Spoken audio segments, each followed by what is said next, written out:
Tell me about the history of Shakespeare and Company.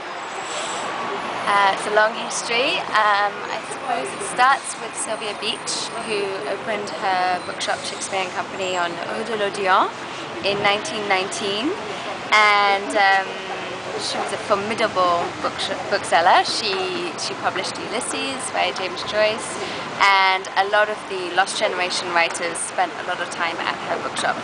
She sadly had to close her bookshop in 1941. And it's a fantastic story that she refused to sell a copy of Finnegan's Wake to a Nazi officer, which is why she closed her bookshop down, because rather than have him close it down. Yeah. She remained in Paris until her death in '64, I think. And the sort of second incarnation of Shakespeare and Company is right here opposite Notre Dame, in this wonderful location on the banks of the River Seine. And that was opened by George Whitman in 1951. He was living in Paris in a hotel on Boulevard Saint-Michel, and he had a room overflowing with books because he just couldn't help himself but booksell everywhere. And his great friend Lawrence Ferlinghetti was here at the time, and he suggested to George, you should open a bookshop in Paris.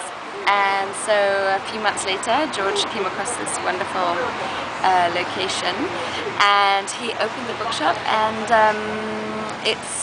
he had a lot of connection with the Beat Generation writers, with Anais, Lawrence Durrell, and Henry Miller as well. And he's very eccentric, very bohemian, and he's 96 now and lives above the bookshop. And so he sort of created this rabbit kind of trail, little pathways of books on 2 floors, and voila. And I guess that's it. And you do some wonderful events, both indoors and outdoors, and the festival as well. Yes, the festival is every 2 years. It's in this beautiful square right next to the bookshop, which is the square with the oldest tree in Paris and the oldest church in Paris. So it seemed like an ideal location for literary events.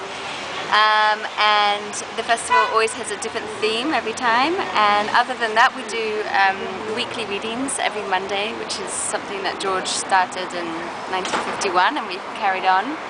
And we have all sorts of writers, poets, fiction writers, history writers, so we have a whole kind of selection of genre, and people that maybe you've never heard of before, and then other people that, household names, so a whole mix. Beautiful. And how long have you been associated with the store?